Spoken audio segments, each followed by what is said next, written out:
Yeah, good evening, everybody. I love that jingle.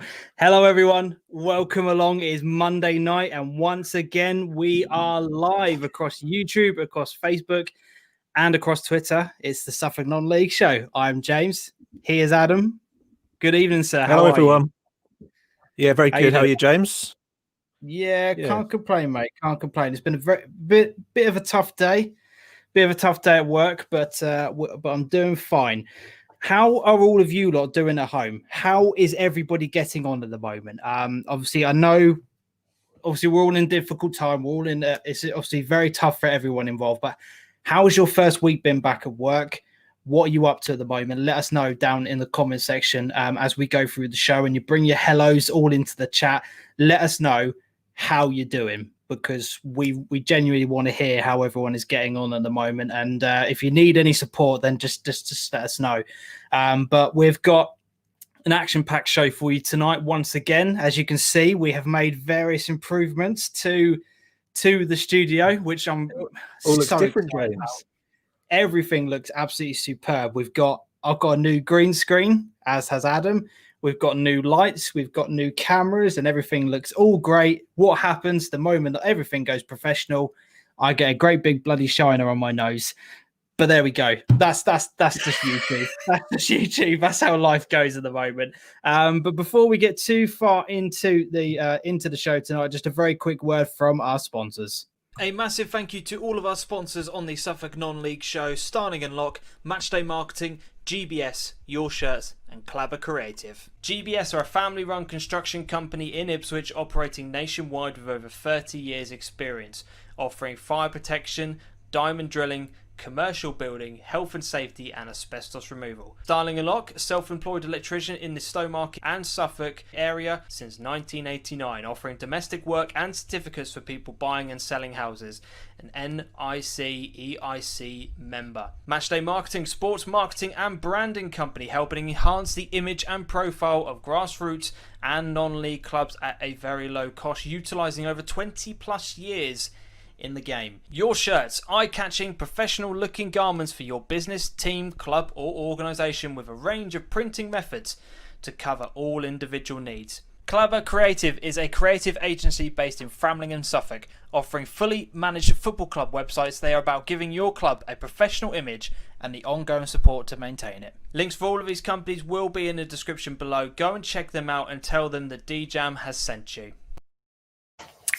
So just a very quick word as well, just to say a massive thank you to all of our partner clubs. If you want to become a partner club and be featured on the show, just like these teams have done on the screen here, make sure you hit up Adam on Twitter and he can get you added to the list.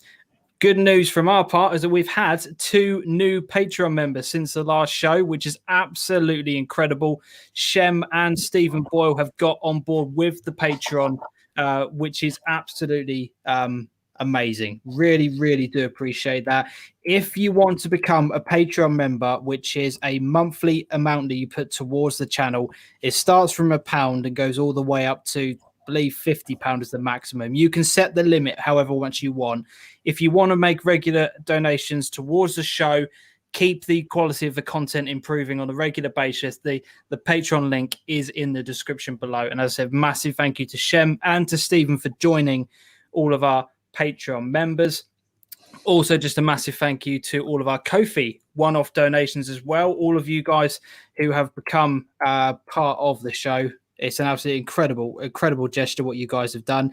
If you want to do a one-off payment to help towards the running costs of the show, just like these guys have done on the screen here, I believe we've had 2 new Ko-fi donations in the past week, which is from Paul and from Will. So massive thank you to all of those guys for continuing to continue to help the show grow. The Ko-fi link again is being posted into the chat. So if you want to get involved in that as well, that would be massively appreciated. Let's get a few of your hello messages up on the screen here before we jump too far into the show. So we've got Ben Moore is in the building. Hi lads. Hi Ben. Hi, Ben. Matchday Marketing, evening all. Evening mate. Hope you're doing all right. Dean is here. Good evening all. Good evening. Shem, obviously thank you very much for your Patreon donations. They really do mean a lot, mate. Evening all, hope you're okay. Yeah, I've had a tough day. It's been very, very difficult at work today, but my focus and my drive was this show. And it's unbelievable how much this, just knowing that I was going to be doing this tonight, got me through today. It was really, really tough, but I'm here. I'm well. I'm good to go. Glenn is here as well. Evening, gents. Evening, Glenn. Hope you're all right. Alex, evening, by the way. Yes, evening, Alex. Hope you're doing all right. Sean Tolman's in the building. Your show, Alex, as well. I can see that's taking off and going well as well. Yes, and I believe he has a YouTube channel coming out as well. Yeah, he's got a YouTube channel just starting up. I know Alex is sort of focusing on SIL stuff and getting a few guests on. So definitely, he's also done a podcast with his missus as well, which I'm going to give a shout out to because I listened into that and that was quite funny. Oh, I'd have to give it. I'll have to give it a look afterwards. Jordan is here. Evening, all evening, Jordan. Hope you're all right. Ben, doing all right. A little bit hurt, not coaching like many others in the chat. Shame that Ipswich is still with Lambert, but who will get in to replace him? Do you know what? I'm going to talk about Ipswich at the end. Yeah, we will. We will mention Ipswich. I've got some bits to say about that tonight as well. There you go. I will talk about Ipswich at the end. And I know a lot of people going, oh, here comes a Norwich fan giving his opinion. But I like to think I'm actually quite level-headed about this sort of thing. And I won't just jump in on the banter bandwagon. So if you want to hear my thoughts on Ipswich and Adams, wait till the end of the show and we'll reveal all. Sidekicks for Sports, good evening all. Hope you're well. We are doing well, mate. And a massive thank you to your help for getting the green screens all sorted. Could not have done it without you. So massive thank you, mate. Get the Cowley brothers in for town job. Well, there you go. There's the problem all sorted. Don't need to talk about Ipswich at the end, do we? Stephen, I'm just giving you Matt Blake's goal bonus. Absolutely superb. Absolutely superb. Anytime, gents. Plus, I was dosed up when I did it. Oh, nice. Cheers. Great channel, so worth it. So that's the key, really. Get all of our viewers dosed up on painkillers, and then the donations will just come flying in. There's the key. I'm not sure how we regulate that, but it sounds like a plan. There you go. Just need to find somebody within the NHS who doesn't mind sort of doing that sort of thing. Jamie Sandlands is here. Hi, mate. Hope you're doing all right. Mark Watts, have a great one, guys. Happy 21st. Yes, it's the 21st birthday today. That's incredible. I can't believe it. 21 episodes we've been doing this, mate. 25 more, and we've been doing this 6 months solid. Wow. Haven't missed one, have we? No, we haven't. Even over Christmas and New Year, we haven't missed any. Even when there's been no football, like others who have just binned it off, we've still been here, which is very impressive. I love that. Loving the new look, gents. Yeah, it's great. We're really, really enjoying it. Ben's here. Evening. Freya's in the building. Hi, Freya. I don't think I've seen Freya in the chat before. Evening, both. I hope you're doing all right. Joel's here. Evening, both. Joel, how did Colchester get on this weekend? I'd like to know. I can't actually remember. Maybe Adam will know. You done this. They didn't play. Did they not? No, it was against Salford, and that was the frozen pitch one. Oh well, there you go. At least you didn't lose, eh? Alex, evening, gents. Evening, mate. Hope you're all right. Stuart Spreadbridge is here. Evening, all. Cheers, chaps. Loving the shout out and the new look. It's looking good. Weird seeing that background. Yeah, well, we thought we'd try something different. I mean, if people want the feather back, if you want the feather as the background back, we can make it happen. However, I think this looks a bit more professional than I thought you'd swap it for a giant duck feather that will impose behind you if we do that. It's so funny that town fans want a couple of PE teachers. How the mighty have fallen. Well, again, Joel, I know your allegiances do not lie with Ipswich Town, but again, we'll talk about that more towards the end. The missus said thanks, and she may like me enough to do another one. Well, there you go. Postponed. Urban's in the building. Evening. I hope you're all right. Mate. Obviously, I messaged you after the show just to double check that you were okay, but I hope you're getting better and that the symptoms are kind of wearing off now. Still unbeaten in 2021. Absolutely love that. Free the feather. # free the feather. Absolutely brilliant. Thank you everyone who's come on board tonight. I hope that this tonight can just be a little bit of a light relief from everything that's going on now. But this is what the show is going to be moving forward now. Obviously, there's no results to talk about. There's no actual football to talk about from a non-league perspective. So from now on, it's just going to be a light-hearted relief from the stresses and strains of the world. And this is where you guys can come to relax, chat to us, and leave your thoughts about everything that's going on in the world. So the more of you that get involved in the comment section tonight, the better. And that is what we want. That is what we want from you guys. Also, we do. We'll talk more about everything else as we kind of go on with the show. But reminder: if you're on Twitter, give the video a retweet just so it kind of gets onto everyone's timelines. If you're on Facebook, share it. YouTube, subscribe. The subscriber count has just been absolutely climbing at the moment. Really, really has. Dean Cooper, light as a feather. Brilliant. And Ben Moore. I've never said I wanted them. I'd prefer Holloway. Oh, no, you do not want Ian Holloway as your manager. Jesus Christ. Oh, give it to someone like Dyer who cares We've got about a big old segue here, haven't we, coming up? We're turning into Ipswich podcast here. I really did not think that this was going to be coming an Ipswich Town podcast. That's the last thing I thought this show would be, but there we go. So, Adam, you wanted to start off tonight by talking about the professional game very, very briefly, and some of the scenes that we talked and saw about on the weekend. So, kick things off with us, mate. What is it that you want to? What's your gripe? What's really kind of got your goat? Because I know you've got something you want to get off your chest. Well, I've got a couple. I'm going to start with the one I haven't told you about because I think that we can all resonate with this. In the chat, I would love to see what they have to say about it. Here we go. The BBC commentary in regards to Marine playing. Oh, and Chorley. Utter disrespect. Utter disrespect. When will we actually have some equality for the fact that everyone's just footballers plying their trade rather than worrying about the fact if they're a plumber at the weekend? No one cares. That isn't relevant commentary. Like, I think at one point they said, "Oh, Marine will feel that they're fortunate to be refereed by whatever his face was." Like, no, it's just not right. So much disrespect. I was really disappointed in the BBC in that, and they'd got my back up the day before where their headline for the Chorley game was not about the match, but about the manager being a head teacher. Yeah. Who cares? Yeah. Like, if you're going to dedicate this section of your website to sport, can we talk about sport, not the fact that he's a head teacher in his free time? Because anyone with an ounce of common sense realizes that players from that far away, that's not their job. And, obviously there's the whole talk about Gareth Bale coming on the pitch, which was absolutely hilarious in one breath, really, that they did that. And the fact that we then roped in the fact that their wage budget was £1,750 a week. Why do we need to make these shock headlines up? Why can't we just talk about the statistics behind the game? It's non-league bingo, isn't it? It's non-league bingo every time these games come on. It's the right back's a postman, the left back's a plumber. He doesn't make this much. Oh, he was part of this academy, and look how far he's fallen. Yes. Do you know what I mean? Small crowds. Oh, look, let's get the traditional camera shot of somebody watching the game in a tree.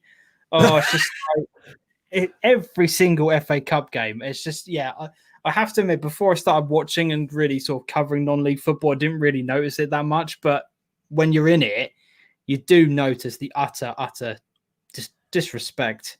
So condescending, isn't it? Half the time.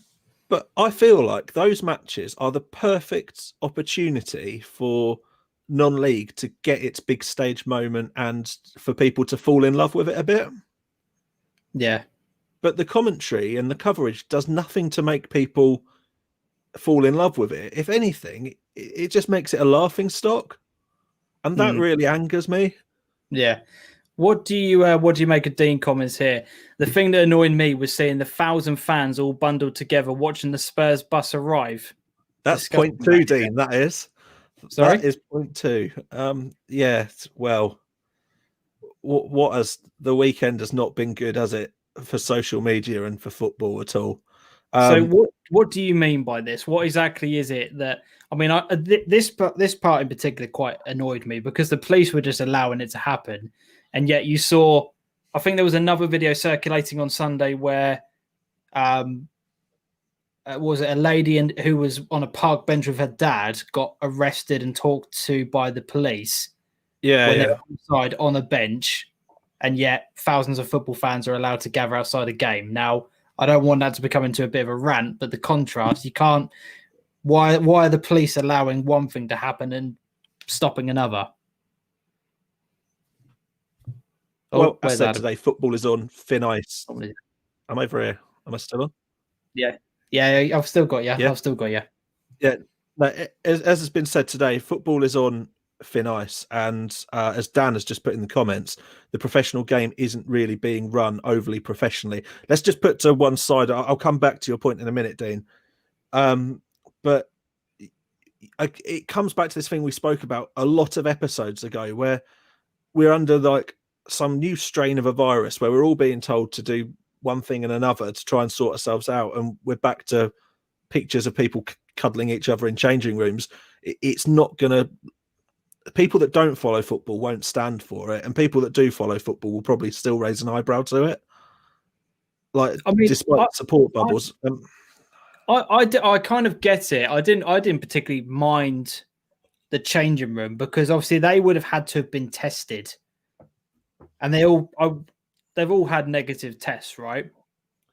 Yeah, but I think it's the whole thing of people being shown to go against the behaviours that we're told that we have to follow is the bit that we're going to struggle with, and that's the bit that's going to put football on thin ice, which is what's come out today.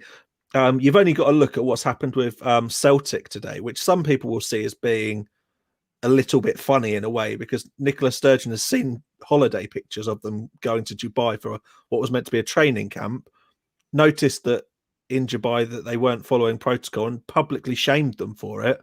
Dubai is now on some list of countries where you have to isolate for, and tonight they're without 15 people from the squad. Like, I think the game is close to having things put down. You know, they put down the protocols to make sure the game could be run in a safe way. As long as they're stuck to, that's fine. But how many times can you get away with flouting them publicly before people say, do you know what, it's not the right thing to do? Enough's enough. Yeah. For definitely. Some people, professional football, like, that's keeping them going at the minute. So it'd be a massive shame if we lose it. Yeah. I think it will also be a huge sign of things to come if we're already questioning professional football. Definitely. When we go on to this sign of the Tottenham bus arriving through wherever it was, where it turned up, and all those people on the streets, like, the police weren't going to, like, I saw 2 police officers. There was probably more out there. Action probably did need to be taken, to be honest, but how do you disperse a crowd like that? Well, that's what Adam says here. Police are not going to upset a large crowd of supporters and risk a large bust-up. Easy prey, the lady and her dad. Yeah. It's very true. It's very true. How silly are these people, though, to think that's a good idea? Like, with everything that's going on in the world at the moment, at what point do you think I'm going to the high street to watch some people drive through on their bus? Why is that? That's not even exciting. I know we've had a really boring year, but watching a bus drive past that might have Gareth Bale on it is low. Like, there's a lot more exciting things that you can do in a lockdown than try and do that. Watch people go past on a bus. Yeah, definitely. Let's get a few of your comments up on the screen. Ben has said, "Football is football. I'm a college student. I hardly think if I ever made it to the East Anglian Daily Times or Ely Standard, they would say Ben Moore, Cambridge Regional College student. I don't think people care. It's football." Sidekicks for Sports said they don't mention how Marine had played 10 games prior to the Spurs match. Very true. Yep. Very, very true on there. Apparently they're setting off fireworks in Stockport tonight. I reckon they've finally got the internet there now. Oh, gosh. Stephen Boyle, clubs just don't help themselves sticking things on social media. That's been your biggest gripe. Even when we were resuming, you were very critical of this from certain clubs in our area, weren't you? You know, yeah, but I think it's the way you publicise it. It's like anything in life. You can get away with certain things, but if you shout about them, you're going to get in trouble. Yeah, true. Very true. Ben has said Marine weren't allowed to swap shirts with Spurs after, but Villa and Liverpool players did. It's another interesting point. I didn't see that. but that's very true. It's that marine sweat would have definitely carried COVID because they were non-league. Yeah. Dean Cooper, a Celtic player, is now tested positive and 15 are isolating. And Sherman now saying the Celtic have been on holiday all season. That's harsh. True. That's true. Jordan, no consistency from the government has always been the problem, and then it's now filtering down into football and everyday life. Yeah, and I think that could be a source of frustration for a lot of non-league clubs who are abiding by the rules. We set everything. I say we as a community set up everything so that when you come to a ground, when you come to a place that can watch football, there are so many things in place to make sure that these kind of things don't happen. And then when you see the professional game just pick and choose which rules they do and don't want to follow, it's a bit, it's a bit of a slap in the face, really, isn't it? When we're being stopped and they're allowed to continue. Yeah, it's not even a fact that non-league should resume on it. It should be, well, if that's how they're going to behave, then professional sport should probably be stopped as well. Yeah, but it's the fact that it's a business and it pumps money into the economy. Government are probably more interested in it. Genuinely. This comment, waiting for a bus with blacked out windows. It's just no common sense, is there? And Dean Cooper, in the middle of a pandemic, you couldn't make up anything more stupid, could you? Yeah. It's okay for them to do social media, but just bloody behave yourself, says Dean. Alex, suggestion here. If we do a circuit break, I hope Sky show reruns of Masters Football and Dream Team. Dream Team was amazing. I loved that program. And Masters Football, they need to bring that back in some way, shape, or form, because that was just absolutely genius. That was absolutely Dream Team the thing that Danny Potter was in from Stowmarket. Wasn't he in that? I don't know. It's Harchester United, wasn't it? I'm sure Danny Potter was in that. I'm sure someone will tell us in the comment section. Shem, I still wear my Harchester shirt, Alex. Shem, put a picture of that on Twitter later on and I'll give that a retweet. That deserves a retweet. That is absolutely brilliant. Love that. Sean Dyche saying football should be fast tracked for the vaccine last week. Football needs a reality check. No. Yeah, you can't. What's your opinion on this, Adam? What's your opinion on this? Because I guarantee we're going to have opposite thoughts on this. Oh, you can't fast track footballers. Absolutely not. There's so many other people in this world that need that done before footballers do. So Sean Dyche's argument was the amount of tests that people are having to do just to be able to get a game of football on, those tests can be spent providing it to other people. Well, if that money could be better spent elsewhere, then take them away from footballers and put them into a better cause. Footballers are not near the top of a pile. No, but like I said, his argument was if you stop if you don't have to be testing these people on a regular basis, those tests can be then used elsewhere. If you then just give those people the vaccine, boom, they're done.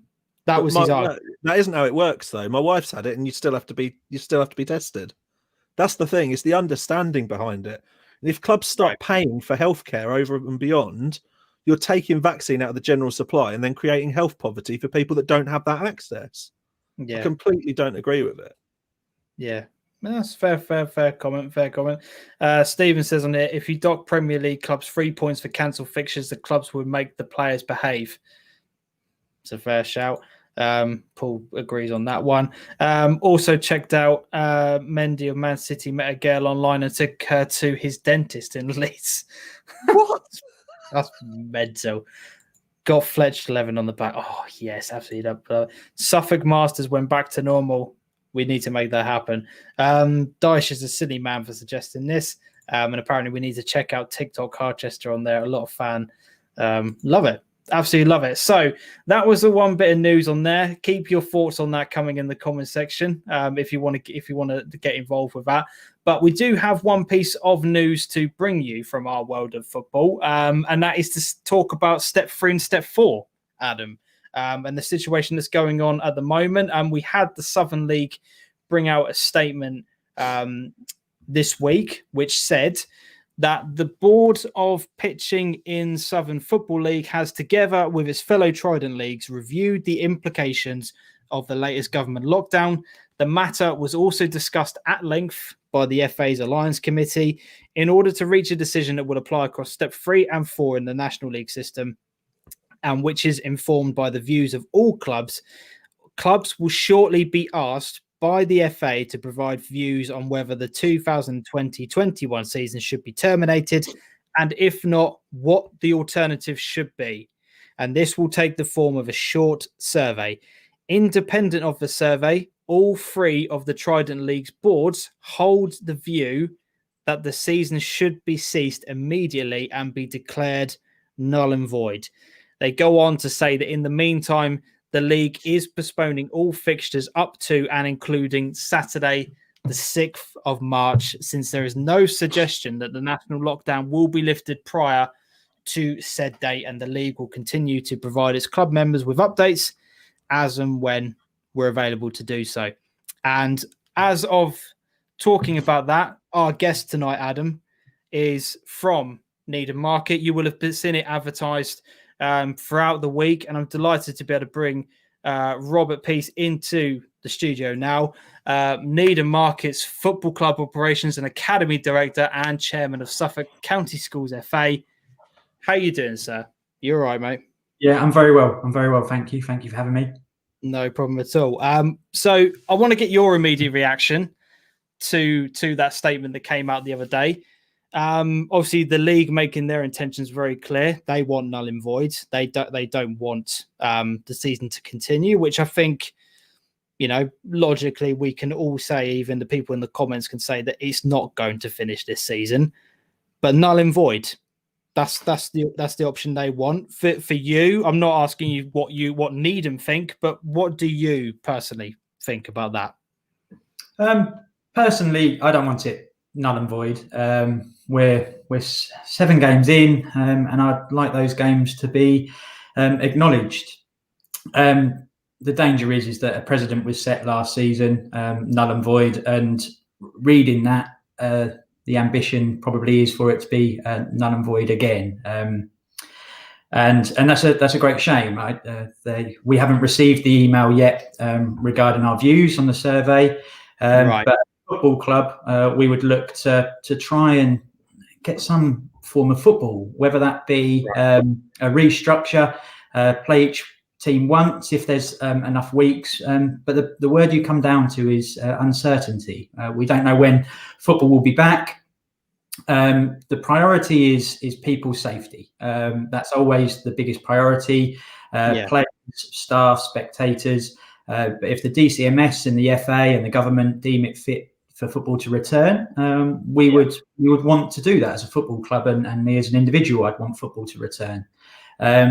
Are there imaginative new formats that could be done? The pause button being pushed for argument's sake, and this season games going into next season. I don't know, but to have null and void on the history books for 2 seasons will be a great shame. I think that's the thing for me, because I've been thinking about this a lot over the past couple of weeks. I just can't see how we're going to benefit next season by starting over completely from fresh again, because you mentioned that word uncertainty, and whilst we have that, I don't know, there's just no when we don't know when the season is going to be able to kick off again. We don't know whether or not next season's cups are going to be able to be played. There's just so much going on at the moment. How we can start again from zero, in my mind, it just doesn't make any sense. I mean, where do you kind of sit on that? What would be your ideal situation if you were in control of it? What would you want to put forward? Well, gladly, I'm not in control of it. I think that's a very tough decision for the FA League committee, and it's easy for me to sit here and give my opinion, but I'm not the one making the decision. I would like the hard work that's been put in for the start of this season, both on and off the pitch, by all clubs, all teams, to be acknowledged in some format, so that to go into next season, maybe the problem is, even when I say play each team once, and Stephen from Ipswich Wanderers was on a couple of weeks ago and put a good argument for that, and I agree with that argument. But the problem is, there may not be enough weeks to even get that in. So, can those games be put into next season? Because the demographics of football, when you talked earlier about footballers getting the vaccine, well, non-league footballers on the whole are quite low down on when they're getting the vaccine. So there's no certainty that this will be resolved for young men in the summer, going into the autumn for next season. So I think there needs to be a plan for the 21-22 season, and whether that incorporates, as I said, the games that we have, because we haven't played many. I mean, us as Needham, for the first team, we've played 7 league games. And you say, James, with the ambition to get cup competitions played next season as well, maybe that's an option. And when us as a management committee at Needham will discuss it, we may put that proposal forward. But certainly, it's to get some football going. But my worry is null and void has already been muted, and a lot of teams will probably opt for that, because it's probably the minority that will want something to come from this season. The teams that are towards the top of the tables, there may be teams who are mid-table and bottom of the table that will be, let's call it quits, null and void, and go again 21-22 season. Yeah. So as far as you mentioned there when you started talking, the club haven't received the options of what is supposed to be on this list from the leagues at this moment, because I know they only posted their statement. Was it Friday? It might have been Thursday. I can't remember when they posted the statement. It was quite late in the week. We hadn't done as lunchtime today, so whether we'll see this afternoon, but no. Okay, so we still don't know what options there are potentially that the clubs can go by. I mean, no. Adam, you were talking before the show kind of started. Do you think it's probably going to just be a null and void or not null and void as the options that are on there? Because realistically, the options that we're kind of putting forward, do you think that any league or any FA will kind of go, actually, let's do that? I'm not sure if the thing is points per game doesn't hold up this season at all, because not enough of it has been played. But the thing is, you say you give options. So if you say null and void or not null and void, what's the not option? What is that? What does it look like? Because like everyone's saying, and I've spoke about it myself, like where the perfect thing would be that across 2 seasons, we've practically got enough games to make one season. But last season was null and void. It's gone. We won't get it back. So I really don't know like what the perfect option is. I can only see them saying like there's been such a small percentage of games like actually completed in what was proposed to be a competitive season that the only option is to void it. And I do wonder if rather than tendering the decision out to clubs, whether or not that just needs to be made at a higher level and the decision made for the good of the actual game and to keep some integrity as well. Because for every time you send these votes out, you always cast a doubt over certain clubs saying, oh, of course they'll want to avoid it because they're in a relegation fight. And it just doesn't feel or look nice. I worry about the integrity of competition just degrading over seasons. You've got teams in leagues that have been around the same place consistently now for 2 years. Like they need to move either up or down and actually get in amongst playing with new peers that offer them new challenges, and give them the ability to play at the right level, really. But I can't really see what option there is out of it. But everyone's in a difficult situation. I mean, the thing that I'd probably say to you, Robert, and I don't know if I missed it, my computer crashed, which is weird. Is do we think the planning that went on before the season could have acknowledged and could have set us up better for something like this happening? We knew COVID wasn't going away. Yeah, there's certainly an argument that level of probability that this season was going to be affected by COVID. No one knew in what manner, and the second strain of of COVID has affected us. We were playing, and certainly in the southeast and in Suffolk, we had games of football going on.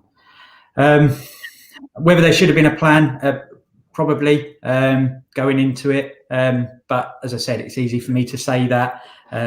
No one's got a crystal ball, and everyone loves hindsight. So the FA League Committee have got a tough order to work out what's going to happen. And I do agree with your point, Adam, that last season, as much as people may not agree with it being null and voided, a line has been drawn under it, in my opinion. I don't go with the argument that we should look to go back into that and combine the two, because I think the FA have been there, they've done that, they've made their conclusion on that season. We now need to look at this year and how that goes forward. So, that was one of the points we had in the comments here. Sidekick saying points per game combined with last season. Is that not for you? That doesn't work. I just think that the line's been drawn, in my opinion. I don't disagree with the concept of it, but I mean, it's a non-starter really in terms of the FA. They've got to backtrack on decisions that have already been made. So, yeah. Sidekick brings up something else a bit further down, which is worth mentioning in the same breath, really.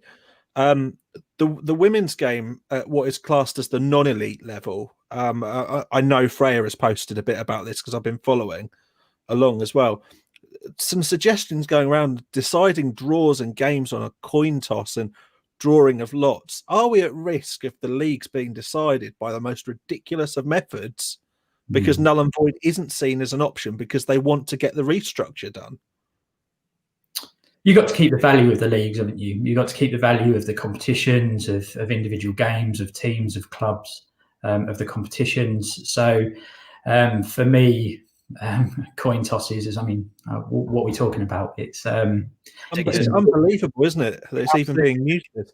Yeah, and I appreciate there's a restructure going on, but we're all in football for the right reasons, and a lot of hard work goes on off the pitch to make it happen. So you've got to keep the value of football going. Yeah, Alex has put on here, reading the statement, it seems the decision has already been made. Do you think then that if because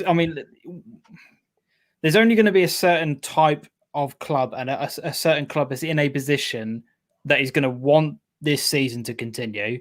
There's going to be a bunch of teams in the middle that we talked about previously that just don't care. There's going to be a bunch of teams at the bottom that want it null and void, and you're going to have the teams at the top who want it to continue. So you've got basically 2/3 of the league saying no, 1/3 maybe saying, yeah, let's crack on. Let's really give this a go. That the null and void option practically is going to happen. Do you think that they're wanting to kind of get this done and sorted now so that it gives them then enough time to sort out, the restructure of the leagues, rather than having a very small time frame to do it? They've then got quite a few months to then sit down and really try and sort this out, because I don't know a huge amount about the restructure. I don't know what's going to be involved in it. But it does seem, as Alex says, that the decision has pretty much already been made. We can come up with different alternatives, but yeah, it doesn't. What other options? Where do we sit? Certainly, reading the statement, it looks like that, and I agree with Alex's point. Do they want to do it early because of uncertainty? We're looking at, they've said the 6th of March, haven't they? So then there's a 2-week turnaround to get football back up and running, so get training started and then games. Then you're looking at the tail end of March, start of April. Our scheduled games go to mid-May. So they're probably looking at it as a complete non-starter. And one of the points that was well raised from the Melbarton lads last week was, look at if you do null and void the season, let clubs do localized tournaments and things and do fundraisers, etc. On a pitch, because that's one thing that's been hit massively. Obviously, the hospitality side of football, the fundraising. There are some clubs that haven't had income, off the pitch for a long time now. So I don't think anyone wants to see the 21-22 season to have a detrimental effect, but it's just what do we do in between. Can I ask a question quite sort of following on from that, just really linked to Needham? This season has been one of quite a lot of highs already for Needham on the pitch. Yeah. Great performances from the first team, obviously winning the cup as well. But also the reserves have had a good season so far as well, really. Has it been difficult to really get in the mood and enjoy every single moment, maybe as much as you would any other season? Because there's this current, always got this undercurrent of what's going to happen tomorrow because of something, because of an outside factor. And that I've felt like we've always had this hanging over our heads so far, that we just don't know if football will still be on tomorrow. Has it allowed you to enjoy, savour and cherish those moments just as much as you would normally at the club? Me as an individual, I mean, it's a stressful time, and other clubs will tell you it's for the people that are working behind the scenes. And my role, I took on the role as COVID officer, is making sure that everything is correct and running for games. So the preparation for games has never been more stressful than what it was before football stopped. And that's the same for other clubs. You want to get things right. You want to adhere to the rules. You're going through guidelines under the full understanding that they may change in 48 hours. I suppose for the spectators and for the players, and certainly for the players, they're still getting football matches. So my role is to take away from all the COVID and everything, so they concentrate on what happens on the pitch. And again, spectators, make it safe for them. Obviously, there is an element of risk coming to games, as much as clubs minimise it. And we've been up to away games, first team and reserves, and other clubs have done very good jobs with their COVID procedures, as we have. But it does add stress to it. It doesn't enhance the enjoyment of it, I will say that. But there have been highs. Us winning the Premier Cup, it's the third time in our history that we've won the Premier Cup, and greatly satisfied with that. So there have been highs, but I think it is exhausting, and other clubs and club officials will vouch for that. With the the COVID officer role it's one that makes me laugh in a way. I think back, when would you ever dream that you'd need some sort of virus officer role within a football club? But now it's just a staple part of the club. Like, how testing has that been, taking that on? And have you taken a lot away from it that will sort of stick with you as such going forward into any other roles you'll do? It's everyone was learning on their feet, as you said. I'm not an expert. I'm academy director here. I'm a teacher by trade. I'm good at reading big and lengthy documents and then trying to put that into practice. But I'm not medical trained. That's my wife. So everyone is thinking on their feet. You've got the local authority asking you questions. How are you doing this? How are you doing that? And there's an element that they've got to be understanding that our facility isn't built for COVID. When you're reading the guidelines and everything, you've got to try and adjust and, table service, and all of a sudden volunteers are becoming waiters and waitresses, and, there's track and trace, there's hand sanitizers all over the place. Yeah.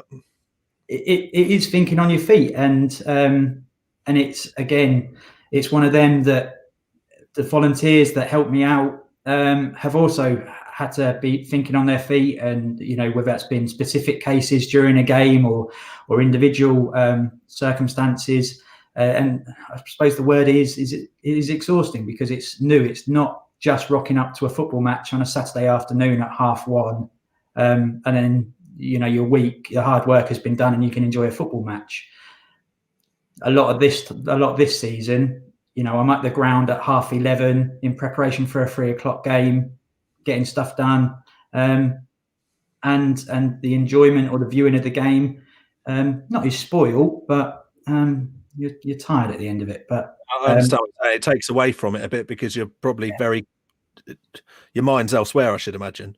But that's the same with everyone. Everyone in football has done the same from step 7 to step 3 with us. Everyone's priority is try to keep people safe and get football matches going. And that's been what we've wanted to do. Fundamentally, let's get football matches going on. And we will have logistical nightmares, but we'll get round them. We had Ipswich Wanderers play our reserves on the 3G.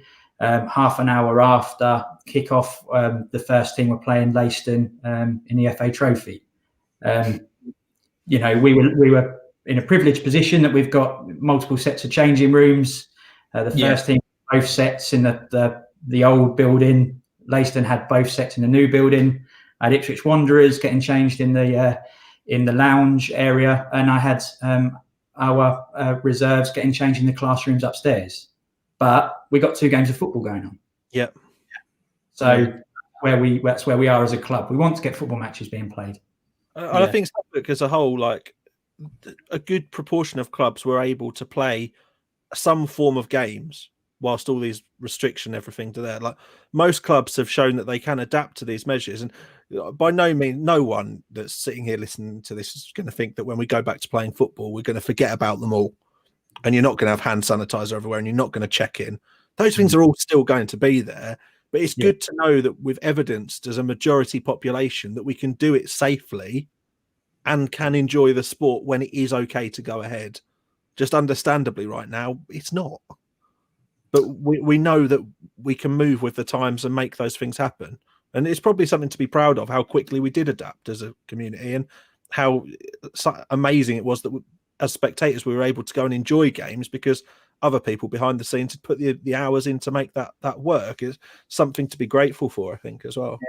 But it was amazing how people, going on your point, how people just automatically got their phones as they approached the turnstile because they know they'd have to do check-in. It becomes second nature. We were only doing it for a few weeks, and hand sanitizer pumps are all around the place, as I said, and people use them. And if we can be more hygienic as that's not a bad thing.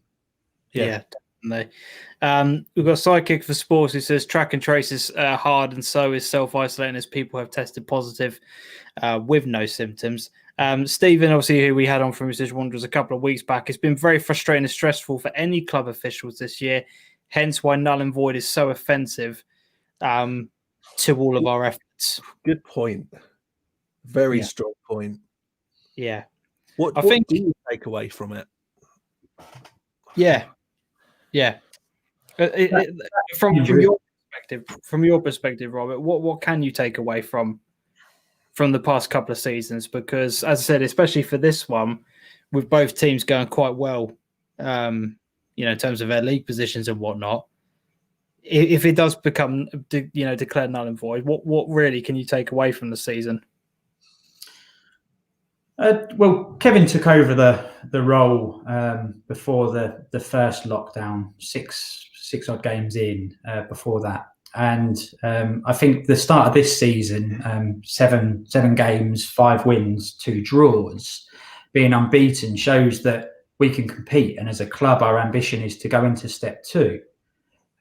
So the important thing is to keep the squad, as you can imagine, the morale is high within the squad and the group of lads that we have. So keep them. Kev's obviously got knowledge of the players in his squad to go forward. And really it's to try and kick on. Let's make the assumption it is null and void and we start from scratch for the 21-22 season. It's really just keeping that momentum, which will be terribly difficult with the length of time we've had off. Yeah. And for the reserves, I mean that's fundamentally our academy team. I feel for our academy lads who are for the academy is further education for 16 to 19-year-olds, and they've had, our second years have had 2 years where their football has been really affected, and we haven't mentioned like the under-18s league, the furlough and under-18s. We're 2 league games in to that, so there's some lads that under-18s football playing against their peers is that opportunity where they really kick on. They haven't had that opportunity, whether that be League or County Cups or FA Youth Cup, etc. So that's a great shame for them. But again, they would have had a taste, and I will say that they've had a taste this season of men senior football, and then them to kick on. So there are things obviously to take. We know we're competitive in the reserves. We have been for a few years now with our young lads, with the recruitment into the academy, and certainly with the first team. We're joint top with Colville on goal difference. So I know it's only 7 games in. A lot could have happened in the remainder of the season, but we're a team in good form. We just need to reignite that when we restart. I suppose first team recruitment is something for the club to equally be proud of. Picked up a couple of great signings in the summer that have proven to be tremendous additions for the club as the season's gone on. You spoke about goal difference there a bit as well. It really has sort of worked well, and everyone's fitted together surprisingly well despite difficult conditions, which again is probably something that the club are really happy with, I should imagine. Yeah, so huge credit to Kev Horlock and his team with Mano and Tom Roffery.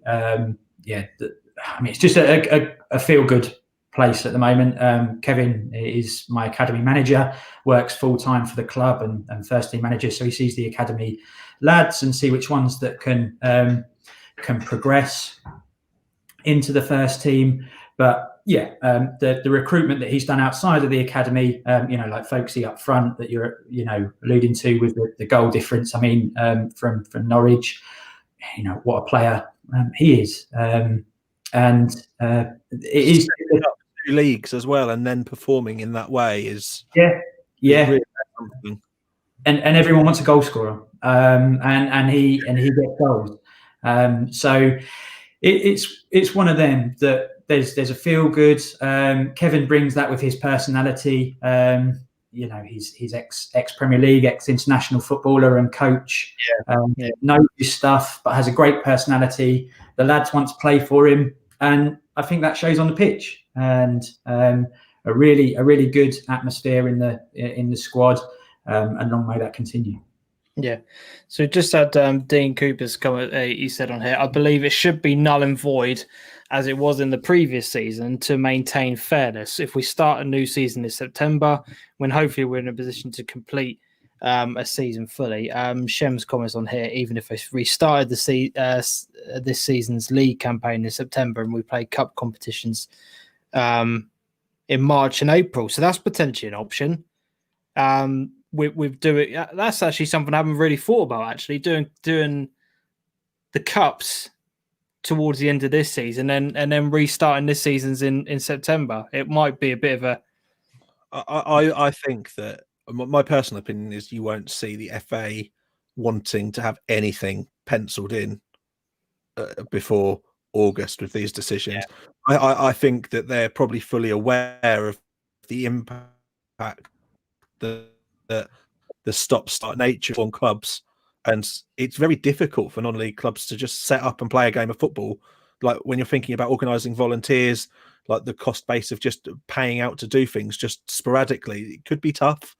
I can't personally see us just making arrangements for anything until we know for a prolonged period it will be safe. And I think until we can get to a point like we had over the summer where numbers of things that were being reported, like without wanting to be really grim, like the death numbers were comparatively low over the summer, very low compared to what's being reported these days. But until we get back to numbers in those ranges, I hate to speak of people as just numbers, but until you get to that sort of range, it's not going to be deemed safe for any of that stuff to be, anything to get going again, because they're not going to want to risk everyone mixing out in large numbers and potentially causing everything to escalate again.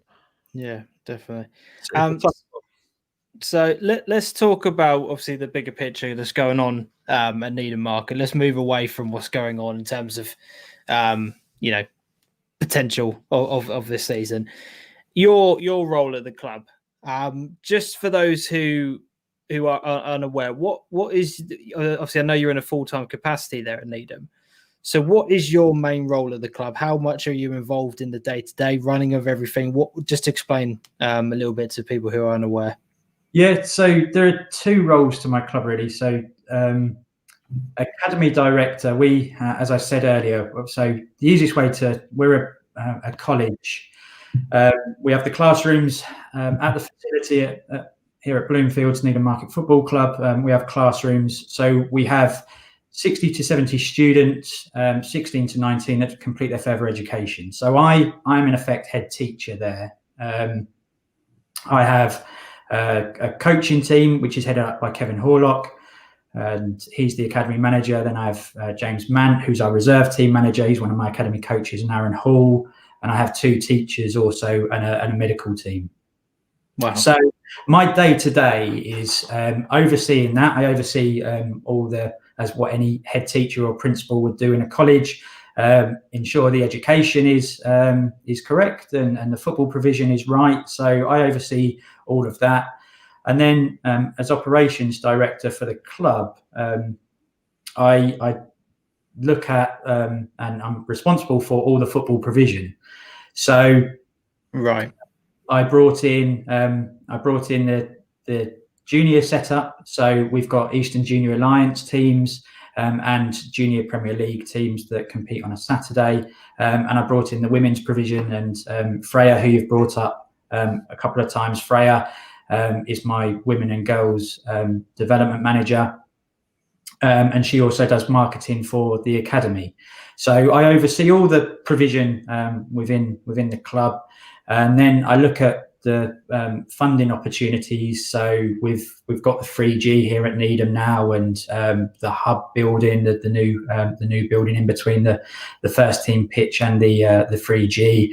And my role is to bring in all the funding for that. So we've invested 1.2 million on facilities, and I brought in we brought in as a club just shy of 800,000 to help fund that. So how much of an operation was that? Because we've all, I would imagine a lot of people in the chat have seen the facilities. Myself and Adam have. Yeah, absolutely incredible. They are amazing. They really, really are. So what was the kind of driving force behind getting that done? And kind of how much went into it? So it was. I've been at Needham 5 years now, and it was something that was talked about when I first started. So the academy lads trained on what was an unmaintained, uninvested second pitch. So come November, when the rain started, the lads would come off there knee high in mud, and it would become unplayable. So then the lads had to go to Witton, and it was something that that was talked about quite early on in my tenure here at Needham, to explore the option first and foremost of a 3G. And we knew it was an option. There was the need for it in mid Suffolk to have a 3G facility. And then the option was, do we go down the first team pitch like Sudbury have done, or do we put it on the reserve team pitch and have a grass pitch also? And then we looked at a phase 2 of expanding the facilities and having a wow factor building. And that changed a couple of times over the plan. So a lot of my job was for 2 years behind the scenes, doing all the paperwork, getting the funding, until the first spade was put in the ground to start development of the 3G. So then we did the 3G at the cost of £800,000, and then phase 2 was to build the building in the middle, which we wanted it to be a wow building, which I think we've got, with a balcony on 3 sides and a community cafe, etc. So and we were fortunate with applications of that. We won the Build Base National Award and got £50,000 towards building materials, and was presented at Wembley. So one of my previous students there. It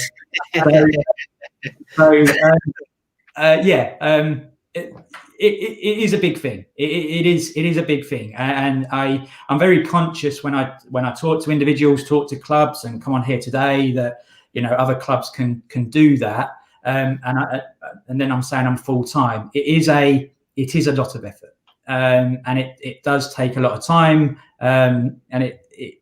but the benefits are huge, and it's greatly improved our club. It's allowed us to have the provision that I talked about with the junior football, with the women's football. We've got disability football. We're looking at introduce walking football at some stage when we can kick a football again. That's my cup of tea. Yeah. It's hugely benefited, and we released a 10-year vision at the start of 2020, which will include the improvements. We never stand still. We never want to stand still. We never rest on our laurels, and we're not. My chief exec Graham Emerson and chairman Keith Nunn won't allow me to sit back and enjoy what we've got. It's on to the next project, and what can we do? And we've just got funding. We've just got £20,000 for floodlights.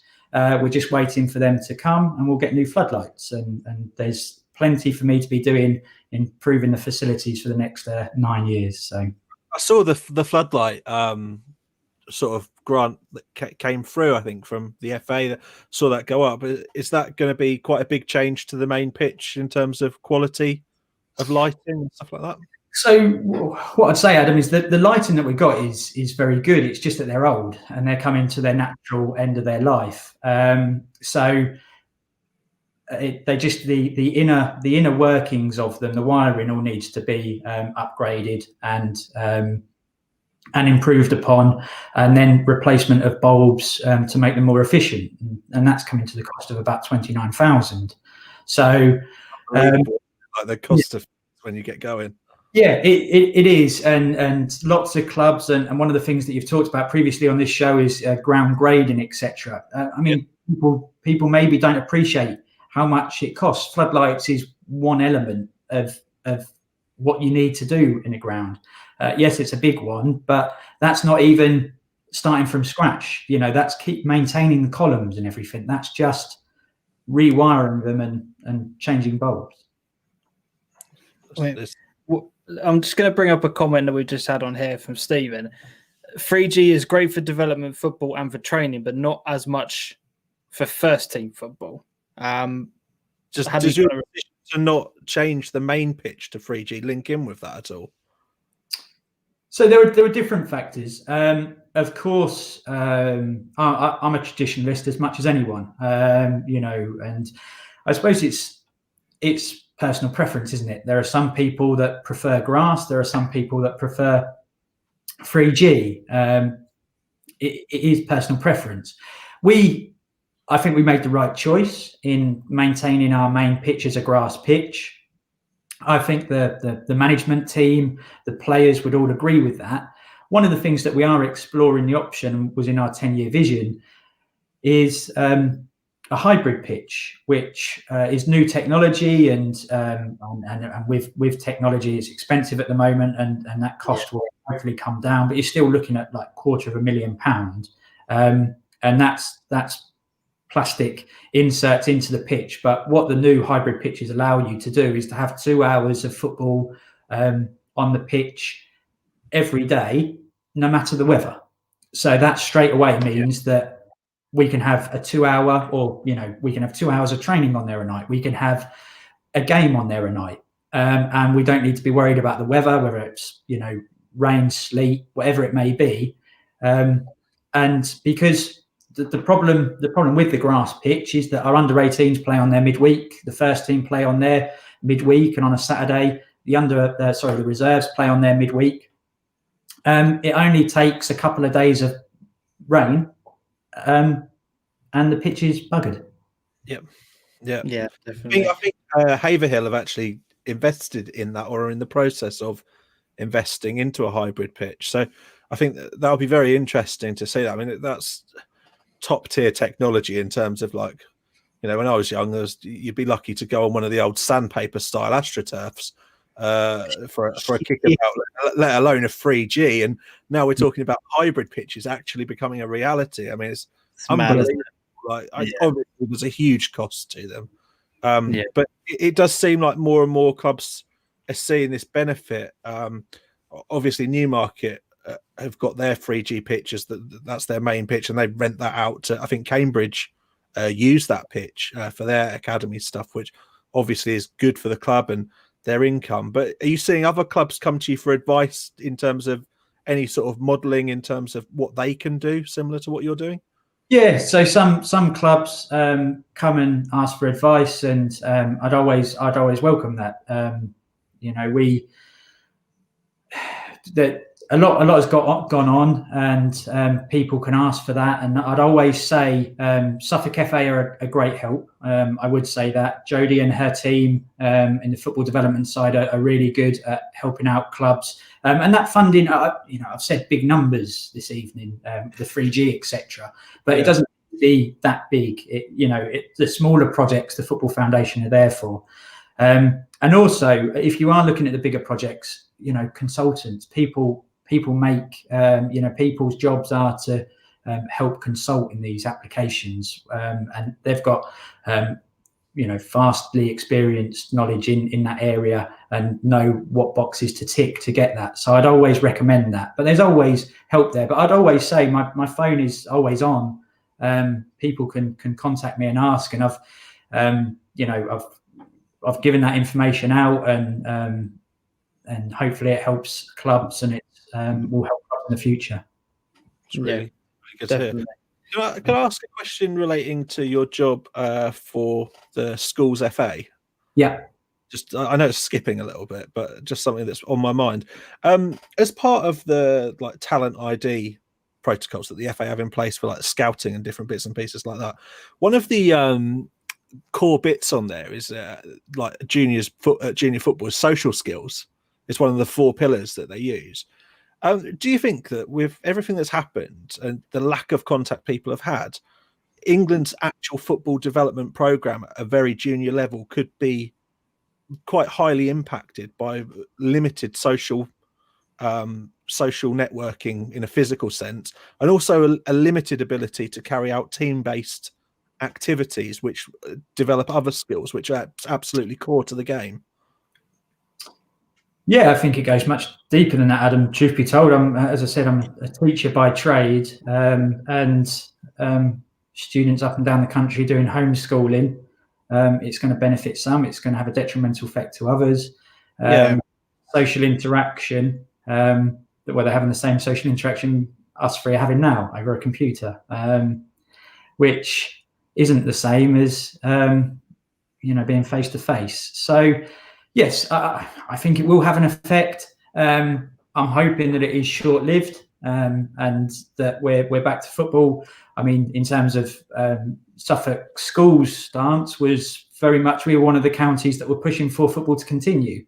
There are other big counties, neighbouring counties, that withdrew their representative teams, and I very much was pushing for representative football to continue. Obviously, this lockdown has stopped that, but the benefits that football and sport and interaction and has is great. So it's a very good question, and I hope, Adam, it doesn't have a detrimental effect. Certainly not a long detrimental effect to the children. I mean, I certainly don't want to take away from what teachers are trying to do, and I think they're under the most horrific of pressures at the moment. I really feel for teachers with what they're having to deal with, and how they're having to try and deliver the same content in the best possible way and keep engagement really high. And football is just one element of that, and obviously through the academy and teaching through that way, it's just something that's been crossing my mind this week as I've been thinking about this show. And there are core elements there that are just, you can't teach them. You have to be together with one another. They're very organic things that happen just by being with people and in the company of people. And I think that's going to be really tough for us. And it's probably a challenge that football may face for a couple of years when we're getting back up and running. And people probably have to discover their confidence a bit, I guess, at a young age. And being with people constantly, that's not as much of a problem as it is when you're suddenly thrown back into things again, because characters will change and people will be a bit older. It's very tough. And for me, that's something at youth football that does really concern me. Yeah, and then it's the strength of the family network, and when we're back in, the coaches and putting up the correct environment, and more than ever, youth football has got to have that focus on fun and not winning at all costs. It has to just get people playing football. That's what we want. We need that. Just play football and have fun doing it. Have enjoyment, the health benefits, the mental health benefits.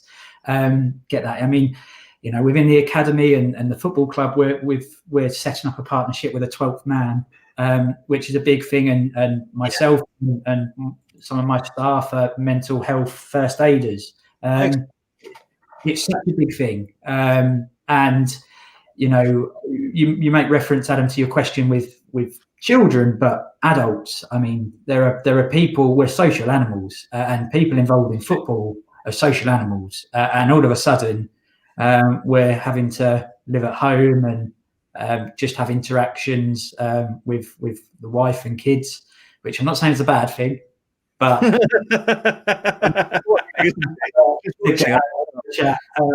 good say. Now and again, so.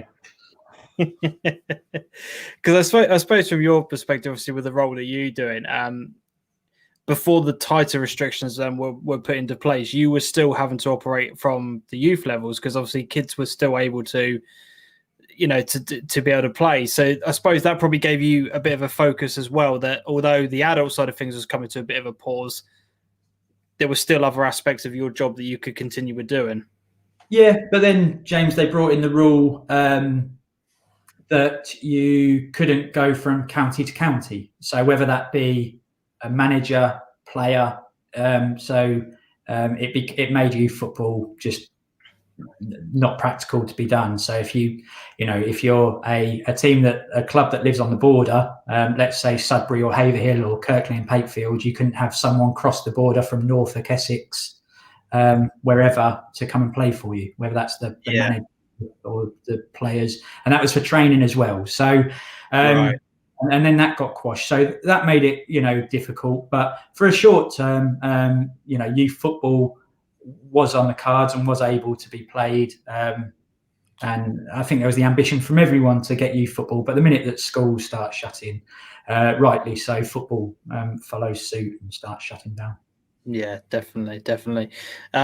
You mentioned there was something that's going on with the academy at the moment. You said you wanted to talk about that as well whilst you were on tonight. So what was it about the what was it you wanted to come on as mention? So it's just the perception of academies. Sometimes it's an interesting debate, and I've been on other platforms talking about it, and sometimes there's just a lack of knowledge, and I mean that in a respectful way, of what we are, because fundamentally we are a football club, and I'm talking about Needham Market Football Club, and then we have this academy, and what does it mean?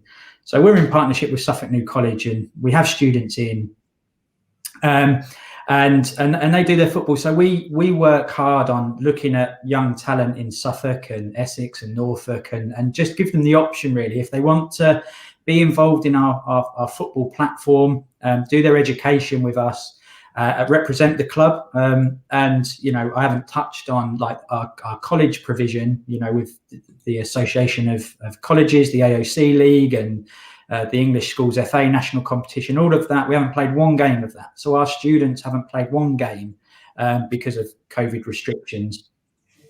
Our students have represented the club through the under-18s and through the reserves, but some players haven't, because we haven't had the college football provision. So it's working in partnerships with other clubs. And we've set up a new website. Freya, I've got to give Freya Louis her dues here, and thank you, James, for putting this on. Freya's has built a new website that has been released, needhammarketacademy.com. And on there, we've got an information event on the Monday, the 25th of January, in the evening, if people want to come on board and just have a little bit more understanding of what we do, and whether that's an option for them to complete their further education. As you can see on the website there, it's got a big apply now button at the front. So it was just that, really, letting people know what we're about, and the development is to try and go through the system, go from under-18s, reserves, into the first team, And Callum Page has got to have and Noah Collard are really doing well in our first team as 18-year-olds, come through the academy system, and both are being looked at by professional clubs, and Callum has scored lots of goals and is very much a beacon, and players that are regulars in that first team of ours have come through the academy in previous years. Jake Dye, Kieran Morphew, Adam Mills, etc. So it's very much the motivation. If they're good enough, they'll get into the first team. Yeah, definitely. Very impressive, says Shems on here. Rob Peace equals a legend. He could sell you a Mercedes, couldn't he? Good work at Needham. Keep it up. I suppose this is the thing. It's not just because we're often guilty of it on this show, just talking about the first team, but it's about having that wider, that bigger picture, and it goes all the way down to the lowest levels, and in terms of the lower age groups, etc. Because they're fundamentally what is going to be the backbone of the club for a long time moving forward. Because some players will come, some players will go, but having that youth set up is quite an important thing, isn't it? Especially for a local club in this area. Yeah, hugely. The one thing I'd always say is just build an infrastructure.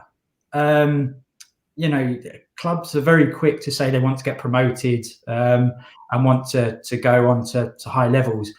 Build an infrastructure. We've been at step 3 4 years now. This may be our 5th season. Build the infrastructure to get promoted. So you can't cherry pick when you get promoted. But what you've got to do is you've got to try and build an infrastructure that if you do get promoted, it's a great platform to compete at that level.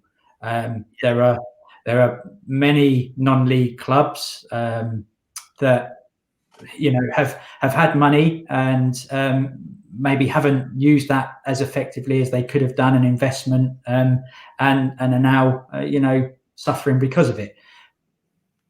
Build that infrastructure, and that starts with a youth setup and prioritizing a youth setup, because that is the future of your first team tomorrow. The club within that plan, we're talking about that infrastructure, and you've also spoken about a 10-year plan earlier on. Is there a level where the club would like to achieve within a set time target? That's quite a loose question, I appreciate, but you've obviously got all the sustainability of the academy there and the history of promoting the players within to know that you're getting that quality and can push people on. Do you know where you want to take the club to in the next few years? So the immediate step is step 2. I suppose an answer to that question, Adam, is the problem is where we are geographically, and who gets relegated. You don't know whether you're going to go into Conference North or Conference South. Yeah. Now, Lowestoft all those years ago, Christ above. Into Conference North. Now, truth be told, there's going to be very long journeys whether you're in the south or the north. We live near the coast of the country, which means that you're going to have to travel potentially across to the other side of the country for an away game. So it will be tough, whatever. Now, the problem with that, it's great going up, and our ambition is to go up. But then you've got to, as I say, build the infrastructure, and it will need new stands. It will need a big financial increase in facilities and players and the budget, etc. Because then that line between what's your priority is your employment outside of football, and then football, that becomes a bit blurred there. That if people are asking to go away on a Tuesday, having to travel 4 or 5 hours to go, 6 hours to go to a Tuesday night game, that's most of Tuesday off and the majority of Wednesday. So it's going to be, it would be tough. So it would need a big financial injection, and it'd also need improvement on facilities, because we are built for step 3, and step 2 is another grade up in ground grading. So, and then once we've got all that established, Adam, I'll come back on here and say we want to get into conference football. Interesting Football League. Bring it on. Bring it on. Yeah, to Kings Lynn. Those chunks become bigger, don't they? Yeah, we compete against very big clubs in our level in Step 3. So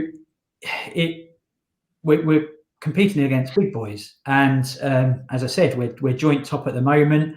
But like your piece earlier at the start about like non-league, when you see non-league clubs and like Dion Dublin's commentary about the goalkeeper caught the ball and then all of a sudden, well, he can catch a ball. Well, he's a half decent keeper. So it's important to have that.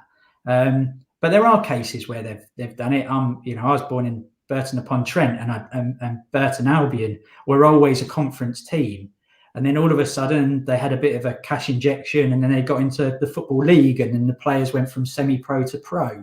More locally, there's clubs like Braintree who, I know they're on a bit of a downward spiral at the moment, but they've been up there and they've done well. So there are, it's not beyond imagination that a club like Needham can do things well. And that's the one thing I'd say about Needham, is that we've got a lot of good people.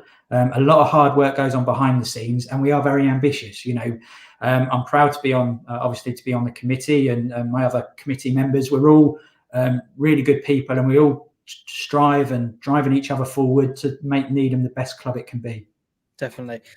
Guys, I'm going to give you 5 minutes if you want to get any questions in for Robert. Just put them into the comment section and we'll try and get some read out. I've got a couple on here for you. Dean says, Rob, is there any real standout players coming through at the moment, ones to watch? Are there any that you've seen? Without trying to give too much away, are you prepared to answer the question? What a question that is! Yeah, I mean, it's a difficult one because I've been getting a world of grief from the lads when if I single out. I mean, look, there are players. The ones that I said about Callum Page and Noah getting into the first team. I suppose the one bit that I look, I take great pride in watching lads get into the first team and making their debut, and then establishing themselves in the first team. So from that, I can say like people like Kai Fletcher, who is a striker. A second year, he's broken into the first team and dipped his toe into first team appearances. So Kai's someone that would look at, Ben Harris, etc. But these are people that who are current second years, so they're 17 to 18 years of age, and they're breaking into our first team. And Tommy Northwood at right back. I do apologise on records to any of the lads that I missed out there. I will be getting back. I suppose the drawback of us not having the reserve games is that they haven't had that opportunity as young people to really go on and push themselves and develop themselves. And that's what it's about. They're playing reserves, playing Step 6 in the Furlough None North, playing against men. The last game we played was we beat Downham 2-1. Yeah. What a fantastic result. Before then, we played Ipswich Wanderers, and we know, credit to Ipswich Wanderers, the squad they've got, but we've got 16 to 19-year-olds playing against them that will benefit them for their development, that will then go on to become, hopefully, first-team players. So it's just, I just wish that they'd had a greater opportunity and length to find their feet. And that will come again. That will come again hopefully in September. That they'll be able to do that, and Kev will have a look at them again in friendlies, or whatever football looks like in the next few months. That Kev, if it's not competitive, if it's not league format, then that maybe gives our academy students a greater opportunity to be looked at in a first team setting with the first team lads. So I really hope that locally there can be something. Like if it's something that we can be involved in with helping or whatever, something independent to whatever FA set up with cups and stuff like that. If we can get back to playing football, I hope that independently we can arrange something that gives people the opportunity to play football. And the logistics around it are enormous, and people may or may not want to be involved in that. But I think, like you say, for young people that are breaking through, for people that might be towards the end of their careers and stuff like that, people might just want to get out and just play. And hopefully we can give that opportunity to people in some way across the county if people do want to play. Yeah, I think it's important. Sorry. Listen, anyone that knows me knows that my job is on the other side of the white line. Is not on the no. If it's safe to do football and the authorities deem it fit to do so, but the leagues say it can't, the league campaign is null and void. But there is the opportunity to play football in some format, and it's safe to do so. I completely agree with you, Adam. I think a Suffolk-based competition that was talked about, around the Christmas period. That's something that if we can get started again would be good, because people want to come and football's so important to communities. I look at the demographics of Needham. I don't live in Needham, but I know obviously the audiences that come, and it's just important. It's from the volunteers, from the spectators. It's some people's purpose to get up and look forward to a Saturday afternoon and be part of something, and that's really important. Yeah, we've had this question from Wolf Tone. I'm not really sure. This is not my area of expertise, but he said, "If there is there not an adverse effect on pushing away talented youth footballers from the club who want to do traditional A levels rather than sports BTECs, etc.?" First of all, what does he mean, kind of by that, and then how do you? What's your answer to it? So the meaning of the question is that we offer BTEC qualifications. We don't offer levels. So if a student wants to go and do the A level route, their opportunity at Needham is minimalised, as it were. Right. I think the answer to that is yes. There's plenty of other football provision they could get. We're not in an opportunity to offer A levels. We just offer BTEC sport, and because of the high caliber of students and cohorts that the number of students that we have, it's difficult for someone outside of that to get into our respected squads that represent the academy. But it's a difficult one, that, because if they come back round and then they're of a very good talent, and they want to push themselves at the highest level, Needham may be an option. But certainly in the last few years, it has been just our academy students, and they're the ones that are being coached every day by my academy team, including the first team manager, Kevin Horlock, and they're the ones that break into the first team. Definitely. I'm going to ask the question. What's Kevin like to work with? Fun, never boring. It's never boring. My job is to try and keep him on the straight and narrow, which sometimes is harder job than it is. But all joking aside, Kevin is hugely experienced. He loves the club. He was here previously, and then I got him back, and he was Colchester United under-23s manager when he left them to come back to us, for his full-time role. And he loves the club. He's hugely ambitious, both on the academy side and the first team wise. He wants to get promoted. He wants all the academy lads to strive. We want to make professional footballers, and it is a joy. It is a joy to be with him. And all of my team, really. We work in football full time. What could be better? It sometimes has its difficult days, but we work in football full time, and that's not a bad gig to be in. The lads love Kev. What I said about the first team lads loving to play under Kev is replicated with the academy students. So yeah. So was his experience of being at Colchester kind of fundamental to bringing him in? Because obviously I know you said he's been involved in the club beforehand, but his background in youth and then what the club wants to do and the bigger picture of the plan that Needham have, it seems like he was the ideal fit to come in and be the main person that everyone sees, but behind the scenes, he's got a bigger picture about where the club is going. Yeah. So the long-winded answer to that one is that when I first started 5 years ago, Kevin was involved, and Kevin set up the academy. The academy has been going almost 10 years now. So Kevin and Danny Laws set up the academy. So he was doing it for a long time while this was at the tail end of his playing career while he was playing for Needham. Yeah.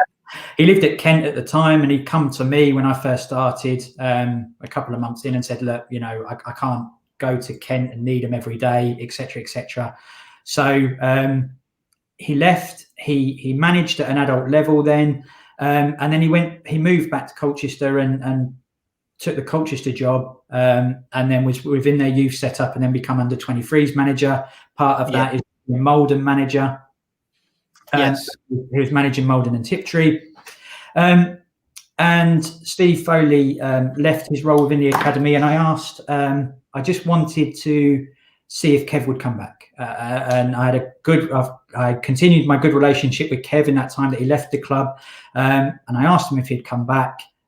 He said yes, and he's back. So, and at that time, Richard Wilkins was still first team manager. So it was just the academy. It was being reserve team manager and academy manager, doing that role full time. And then we decided to make a change with the first team. And obviously the logical step would be to give Kev the job, which we did.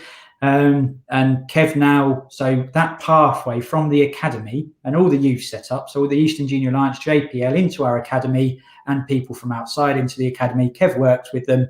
And then that pathway is very clear to get into the first team. So it was a very natural fit and one that has worked. I had every confidence that it would work, and I'm pleased to say that it has done to this point, and long may that continue. Brilliant, absolutely brilliant. Adam, any follow-up questions from you? No, I'd just like to say it's been an absolute pleasure having you on again, talking very broadly about football and actually getting someone from Needham on the show as well as another club covered by the show. 21 weeks in and we still haven't done Needham, despite you're literally the highest position locally. So it seems like it's long overdue. But yeah, it's been absolutely fantastic. Like, listen to what you've got to say and your enthusiasm for what Needham are doing and their enthusiasm for many aspects of development. I think it's quite inspiring for a lot of people. You've been getting a lot of love in the comments tonight, a lot of positive comments, and you seem to be the shining light of non-league football in terms of this is what you should be, as Psychic says, are a massive inspiration. Thank you for that. To all clubs. So you've done well. Great place to be involved with someone like Rob in charge. Positive, exciting, creative, motivated, and invested in passion to the club. Well done, mate. And keep up the good work, Rob from Psychic for Sports. But really appreciate you coming on. Thanks for your time this evening. It's been a really good chat. Yeah, no, thank you guys, and credit to you both on the work you're doing to represent Suffolk football. So on behalf of all clubs, and I thank you for what you're doing. Appreciate that, mate. Appreciate that. Thanks for coming on. Really appreciate your time, mate. No worries. Cheers, guys. Cheers. Take care. Adam, let's round up tonight's show by doing the Super Six, shall we? And then we'll draw things to a close. A good week for people. You mentioned on Twitter that we had some double points for the first time in a long while. So just I fell off the chair when I got some tens in the bag. 15 points possible, and a couple of people scored 10. Yeah. So there's a couple of announcements. So someone from the show has kindly donated a bottle of Jack Daniels. Nice. That is going to be the prize for the winner in January. I think we might have 5 game weeks though in January. I haven't quite worked it out. I've done the table for 4, but I think there might be 5. I need to double check it. Well, it'll be 3, 4. Yeah, there will be 5. There will be 5. 5 weeks of hard slog are going to be needed to win the Jack Daniels. So coinciding nicely with the end of dry January, so you can all celebrate in style. If anyone has got through dry January, if you're trying to do it with everything that's gone on, you probably need a second bottle anyway.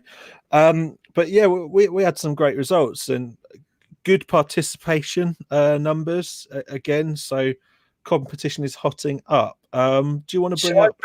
Should I bring the weekly one and then we'll do the overall table? Yeah. Okay, so this is the result of week 2 in January. So you can see there Jamie with 10 points. So I'm guessing obviously he was one of them. Who was the other person that's had 10 and not on this list? I don't know who it was. I don't think they got anything in week 1. They got 10 in week 2. Right. Okay. Right. I think they're just off the chart. Let me have a quick look. I'll try and find them. Okay. So at the moment, Spreads is leading. Shane with 15, Tom O'Leary with 14, Jamie on 13, along with Connor Ellis. Alex is on the list as well.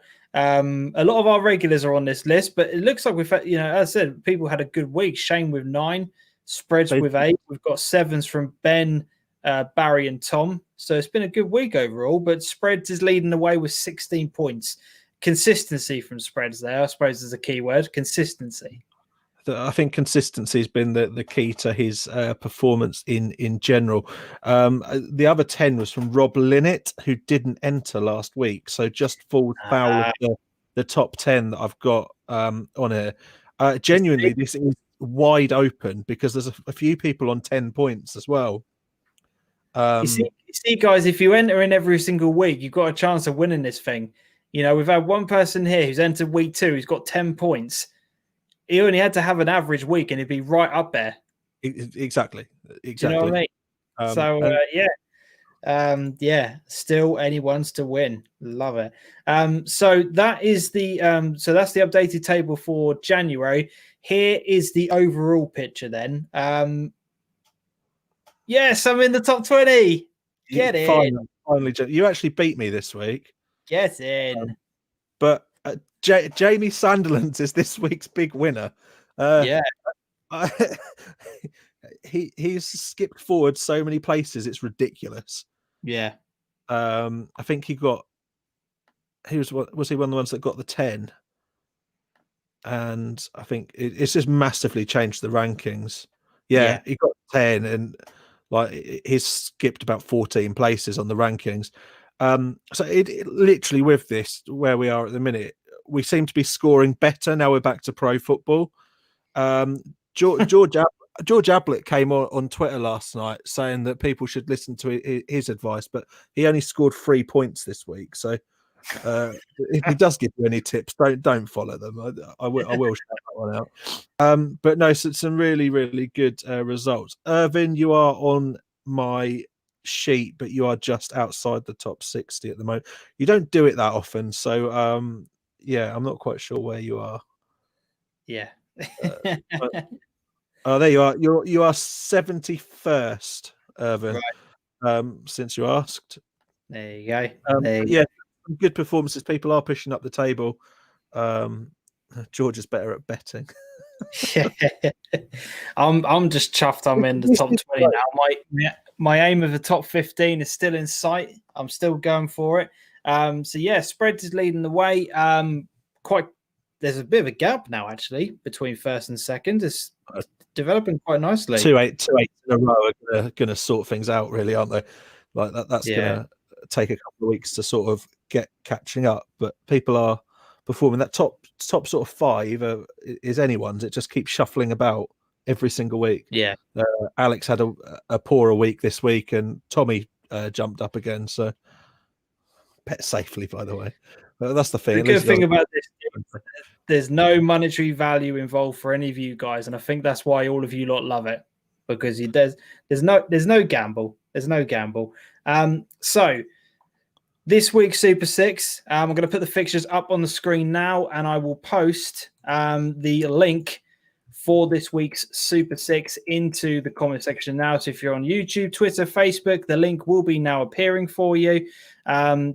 I've got Cardiff versus Norwich, Burton versus Ipswich, Peterborough versus MK Dons, Colchester versus Cambridge. So 2 fairly local derbies in there. Grimsby versus Southend, and we've got Slough versus Braintree, because I think the Kings Lynn game has been postponed from what I can see. So I've had to go for another localish team in there. Adam, give me a bold prediction from those 6 games. What are you saying? For just pick one. Just pick one. But what team or result are you going to go for? Burton 3, Ipswich 1. Oh, Christ.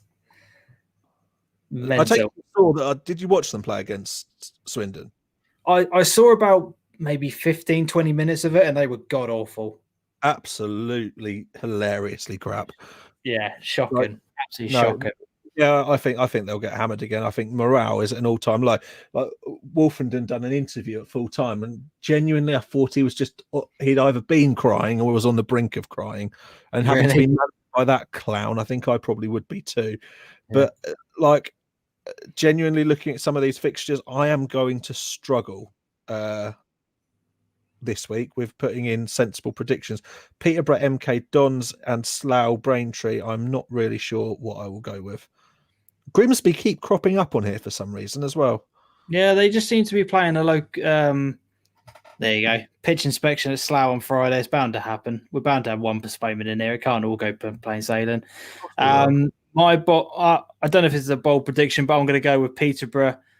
Oh, you know what? MK Dons are actually a pretty decent side. They've been improving a lot this season, week by week. They're still not a real club, are they?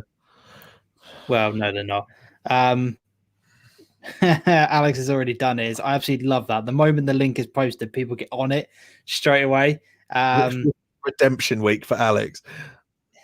I am. Oh, I don't know. My bold prediction. Stuart's already got his in. Absolutely love that. Yes, I'm big points in this time, but something fishy going on. That's just shocking, Shem. Shocking. Every week, Grimsby got Paul Hurst in charge. Jesus Christ, Did you not know that? No, I think I did hear it. Grimsby. Second bottom versus bottom thriller. I did not know that. That's horrific. But Southend keep winning, don't they? In that case, then I'm going to go with Southend to win 3-1. There's my bold prediction. Oh. There you go. I've said it. I'll tell you what. To round things off, shall we talk about Ipswich? Why not? I'm sure that what I'll do is I'll watch the viewers drop off. Now we talk about Ipswich. Yeah. Let's do it. Let's round up a show by having a quick powwow about Ipswich. If you want to get your thoughts on Ipswich in the comment section, then feel free to do so. Adam, do you want to kick things off as you're an Ipswich Town fan? What have you got to say on current matters? Well, it's not good, is it? At Portman Road, it really isn't. It depends on what side of the argument you're coming on. Quite frankly, hilarious. Well, this is it. Like the thing is, they're at such a point now. I don't know if there's no reality of who they could get in to replace him, because no one that goes there is going to have funds. It's the most unattractive proposition. No funds, quite a bloated squad, a ton of contracts up for renewal. A ton of contracts up for renewal at the end of the season or being ended. So an absolute clear out needed. And really, you need to get promoted. Otherwise, the fans are going to absolutely have you back. That is like the most disgusting combination I can think of. You're not getting promoted. No, but that's what all the fans think should be happening, because they're a big club, aren't they? That's the thing. The thing is, there's been quite a few people say about Ipswich living in the past and stuff, and it's a long, long time ago since anything really exciting happened at the club in terms of success. Like those Premier League years are 20 years ago now, and that's really sad. But it's taken 20 years to fall this low. I think it'll take more than 20 to go back up that high again. Alex, yes, I do miss the easy 3 points. They were. You know, it was always nice just to have a derby game in the back pocket, just to know you're always going to get those on the board. No, I'm only joking. Look, from my perspective, obviously everyone knows my allegiances. So let's just get these points out, right? You've got an owner who has now incurred what is it, £100 million worth of debt was the last figure that is owed to him, right? You don't own the stadium. The training ground hasn't been improved on in a long time. You've got an aging out of contract squad, and you've got a manager who has now caused so much division between the fans that once you've reached that point, you can't return. You can't return. The damage has been done with Paul Lambert.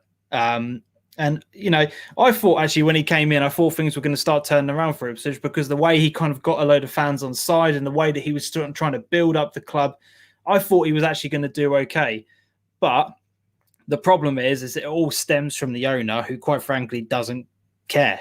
That's the problem you've got at Ipswich Town at the moment. And, his perfect manager was Mick McCarthy because Mick McCarthy, as much as, things turned sour at the end, he just kind of got on with the job.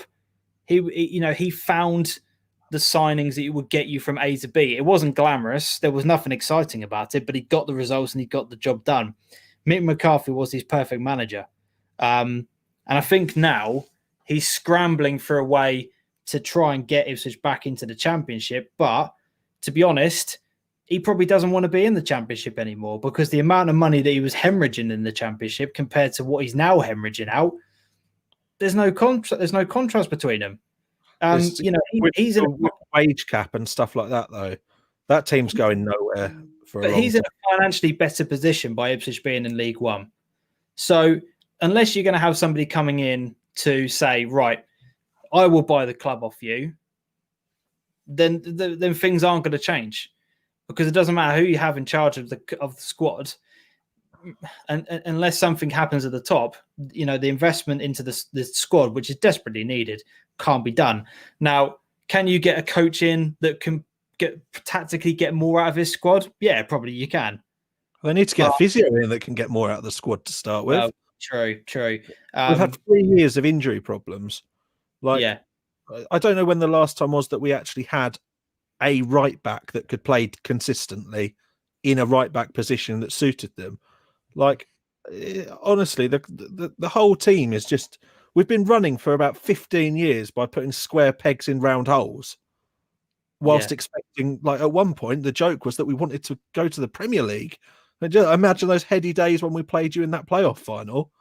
Honestly, it's just, even if we got promoted to the Championship, the investment that would be required in that squad to make it compete with some of those teams, you'd end up coming straight back down again. It's painful to see. It genuinely is painful to see. But you know what you mentioned about this, Alex? The fans aren't going to be there because the next generation of fans are not coming through. They're not. Already, that's going already, and the goodwill is going as well. Yeah, attendances have been dropping, season tickets have been dropping. The fans, the younger fan group, are not there because younger fans nowadays, unless your parents can persuade you or take you to a game, the younger kids nowadays support Man Cities, they support Arsenal, they support Man United, the teams on FIFA with the biggest star ratings. That's the clubs that they go and follow. They want the shirts with Pogba on the back and all that kind of stuff like that. Younger fan groups, unless, as I said, they are taken by their parents, and if you are a parent, realistically, are you going to take anybody to Portman Road? Why would you want to go and watch that football? It's not good football. So what exactly is it that brings somebody to the ground? And I think that's the biggest problem that you're going to have moving forward with Ipswich, is that there's just not really any future. Every 7-year-old kid wants a shirt with Skuse on the back. Jay Douglas. Lol. Be quiet. The thing is, the principle of this and why it's worth discussing is that it's flipping terrible for Suffolk football. Yeah. It's absolutely that's the crux of this, is why it's actually worth talking about. Is we're covering off Suffolk football, but it's awful because the first team is what it is, but it will drift down and filter down to the players they can recruit into the academies and everything else. That feeling is broader than just the first team, and the longer it goes on, honestly, yeah, that's a really good point, because I think it'd be absolutely horrific atmosphere in there. The longer it goes on, the more it affects Suffolk football. Yeah, it would. I mean, there's going to be 8,000 people really booing at full time. Like younger fans attending non-league clubs more, for example, Bury. Yeah, 100%. That's a good thing. That's a good thing for Suffolk football, I guess. It benefits us at non-league football with Ipswich doing poorly. You know, you saw it at Stowmarket with the attendances increasing throughout the seasons because we spoke to them, didn't we, Adam? How many times did you speak to somebody at a Stowmarket game where they go, do you know what? I've had enough of watching Ipswich. I actually want to come to a game and enjoy myself. Yeah.